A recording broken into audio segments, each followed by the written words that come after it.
पहले पति की हत्या कर दी, फिर बॉयफ्रेंड की मौत के बाद जेठ और ससुर से रिश्ते बनाए। सांस बीच में आई तो उसे भी जिंदगी से हाथ धोना पड़ गया। ये रूप अगर तुमको लगता है कि बाप रे इतना ईवी लड़की, no no, failed police, failed सरकार आखिर बच कैसे गई है? क्या इसके पास इतना दिमाग था कि कैसे हम मतलब ये सब चीज़ को करने के बाद भी हम बच जाएं, वो भी हम घर में रह के बच जाएं? मतलब भागना एक होता है ना, सेंस बनाता है कि भाई कोई उल्टा पुल्टा क्राइम करके कोई विदेश चला गया तो हाँ भाई पुलिस के पास एक्सक्यूज़ होता है कि हाँ भाई चला गया, क्या करें, अभी घर में बैठी है पूरा कांड करके। मतलब फेल्ड पुलिस। तुम लोग यहाँ पे जो तुम लोग सोच लिया है कि एकदम क्या हो रहा है, क्या हो रहा है, क्या सोसाइटी कहाँ जा रहा है, भाई गवर्नमेंट करवा रहा है ये सब चीज़। अभी देखना चाहते हैं हम ये केस में कि आखिर ये कितना दिमाग ये खाली खोपड़ी के पास आ गया कि लगातार से सीरीज में क्राइम पे क्राइम और कोई पकड़ नहीं रहा है।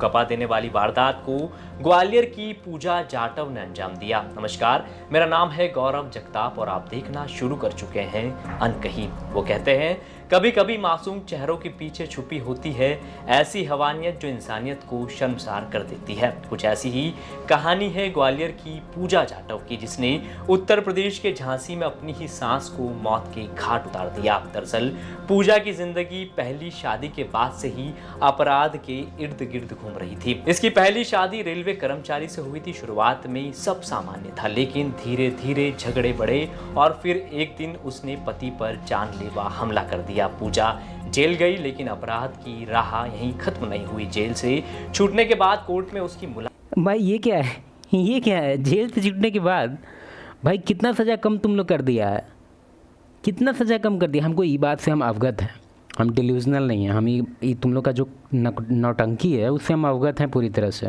हमको पता है कि सर्टेन क्राइम्स के लिए मेल और फीमेल में तुम लोग हाई डिफरेंस करके रखा है। फॉर एग्जांपल, अगर हम कोई क्राइम किए, उसका सज़ा अगर 5 साल है और अगर सेम क्राइम कोई फीमेल करती है तो उसको सज़ा मिलेगा 1 साल। हमको अच्छे से पता है, लेकिन हमको ये जानना है कि इतना भारी क्राइम करने के बाद इसको छोड़ा कैसे। मुलाकात अपराधी कल्याण से हुई। दोनों लिव इन में रहने लगे। भाई तो टाइमलाइन बताए नहीं किया कि कितना इसको 2 दिन के लिए जेल रखा है या 5 दिन के लिए या 50 दिन के लिए। फेल्ड सरकार। लेकिन जल्द ही कल्याण की कहाँ का है ये? एमपी का। एमपी का कहाँ का है? कौन है भाई सीएम एमपी का? संदिग्ध मौत हो गई। इसके बाद कल्याण के पिता अजय राजपूत ने इंसानियत दिखाते हुए पूजा को अपने घर में रख लिया। यहीं से शुरू हुई दूसरी कहानी। इस बार पूजा का रिश्ता बना कल्याण के बड़े भाई संतोष से, जो पहले से ही शादीशुदा था। पूजा ने एक बच्ची को जन्म दिया, लेकिन घर का माहौल तनाव से भर गया। इस बीच पूजा की नज़र कल्याण के हिस्से की 8 एकड़ जमीन पर जा टिकी। वह उसे बेचकर ग्वालियर में नई जिंदगी शुरू करना चाहती थी, लेकिन आड़े आई सांस सुशीला देवी। इसके बाद पूजा ने रची एक और साजिश। उसकी बहन कमला उर्फ कामिनी और उसके प्रेमी अनिल वर्मा को साथ में लाया। 22 जून को पूजा ने बेटी का जन्मदिन का बहाना देकर ससुर और पति को ग्वालियर बुला लिया और 23 जून को सुबह कामिनी और अनिल को झांसी पहुंचा दिया, जहां सुशीला देवी को नशीली दवा दी गई। और जब वो बेसुध हो गई तो घर से गहने और नकदी लूटकर वो फरार हो गए। जब परिजन लौटे तो सन्न रह गए। पुलिस ने जांच की तो पूजा के खूबसूरत चेहरे के पीछे की हैवानियत सामने आई। ये कल्याण से हुई थी वहीं झांसी में, घर पे। कल्याण से पहले कहाँ किसके साथ में? कल्याण से पहले उसकी शादी हुई थी, जो कि सुनने में आया था, ये पता नहीं था कहाँ का है, और वो रेलवे में जॉब करता था। क्या सुनने को मिला था, क्यों झगड़ा हो गया था उनसे पहले से? अब ये सुनने को तो नहीं मिला। पूजा ये बोलती थी कि वो गलत आदमी था और उसने मुझे झूठा फंसाया था कि गोली चलवाई है पूजा ने, ये बोलती थी। क्या पूजा उसमें कहीं जेल भी गई थी क्या? जेल गई तो थी, अब ये पता नहीं कि उस मैटर में गई थी कि कहाँ पे उनकी इन दोनों की मुलाकात हुई, क्योंकि कालू वहीं रहते थे। क्या मैटर था, क्या ये उन्हीं दोनों को पता था? कैसे मुलाकात हो गई? अब कल्याण वहीं झांसी में रहते थे, तो कैसे मुलाकात हुई, कहाँ हुई, ये जानकारी किसी को पता नहीं।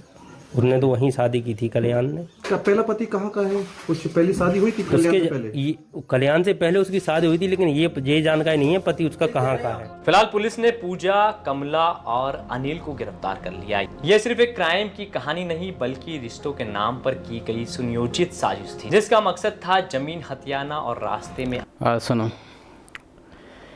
सिविलाइजेशन का 2 पिलर होता है। नंबर 1, जो रूल्स को फोर्सफुली अप्लाई करे, ठीक है, जो एकदम एक तरह से समाज में पीसफुल बना के रखे सब कुछ। कौन है वो? पुलिस। दूसरा कौन है? मीडिया। क्यों? ताकि अगर ये कुछ एक्शन ले रहा है पुलिस, तो उस चीज़ को अच्छे से एक्सप्लेन करना है पूरे सारे पब्लिक को, ताकि पब्लिक पागल की तरह ना करने लगे। दो चीज़ बहुत ज़रूरी है, और ये दो चीज़ इंडिया में पूरी तरह से बर्बाद है। एक तो इसका डिफेंस ख़राब है पूरी तरह से। अब डिफेंस बोले हैं तो तुम कह देगा बॉर्डर पे जाने के लिए, वो डिफेंस नहीं, अंदर का डिफेंस बात कर रहे हैं। तुम्हारा पुलिस का बात कर रहा है, मिलिट्री का नहीं। मिलिट्री अच्छा चल रहा है अभी, पुलिस पूरी तरह से बर्बाद है। दूसरा मीडिया। मीडिया तो पूरा ख़त्म है। तुम रैंकिंग देख सकता है, 180 देश में 152 पे है। Very good. और बोलता है कि हम विश्व गुरु हैं। लौड़